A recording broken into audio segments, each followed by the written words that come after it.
আসসালামু আলাইকুম।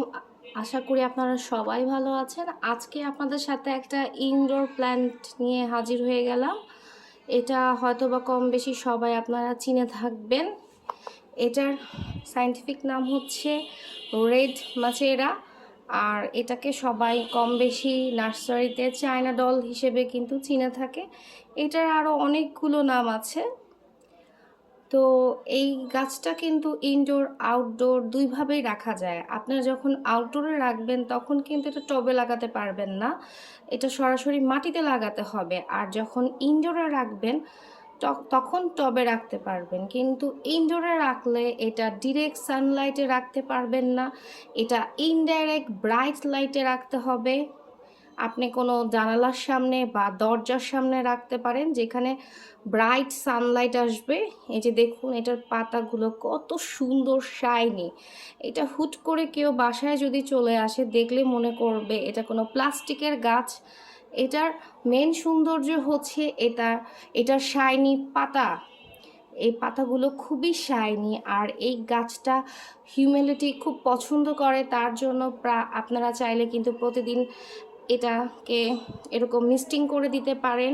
এই গাছটা দেখতে যেরকম সুন্দর তেরকম কিন্তু নামটাও খুব সুন্দর, চায়না ডল। এটা যখন আপনারা ইনডোরে রাখবেন, যখন আপনারা 2-3 দিন পর পর পানি দিবেন, তখন কিন্তু এই যে এরকম করে গাছটা একটু ঘুরিয়ে দিবেন।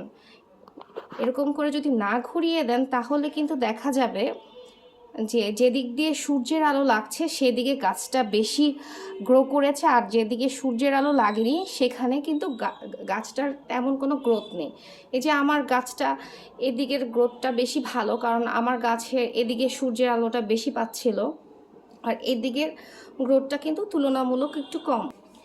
এই গাছটাকে আপনারা কিন্তু ব্রাইট সানলাইটে রাখলেই হবে। আর মাঝে মধ্যে কিন্তু সপ্তাহে একদিন একটু রোদে দিতে পারেন, 1 ঘন্টা 2 ঘন্টার জন্য।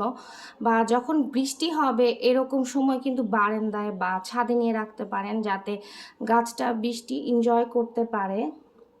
এই গাছটার সবাই মেনলি রাখেই হচ্ছে এটার পাতার জন্য। এটার পাতা দেখতে খুবই সুন্দর।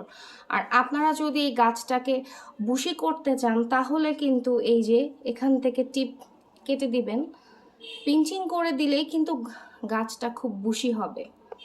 আর এই গাছটার একটা খারাপ জিনিস হচ্ছে এই গাছটা কিন্তু বেশি মুভমেন্ট পছন্দ করে না। মানে একবার আপনি রাখলেন ড্রয়িং রুমে, একবার রাখলেন বেডরুমে, একবার রাখলেন খাবার ঘরে, তাহলে কিন্তু কী হবে, গাছটা ট্রেসে এসে সবগুলো পাতা কিন্তু ঝরিয়ে দিবে। গাছে কিন্তু তখন একটা পাতাও থাকবে না। কিন্তু এতে ভয় পাওয়ার কোনো কারণ নেই। আপনারা যদি আবার একটু যত্ন করেন তাহলে একটু পিঞ্চিং করে দিবেন আর একটা নির্দিষ্ট জায়গায় রেখে দিবেন, তাহলে কিন্তু গাছটা ঠিক আগের মতো গ্রো করবে। তো এটা ভয়ের কিছু নাই।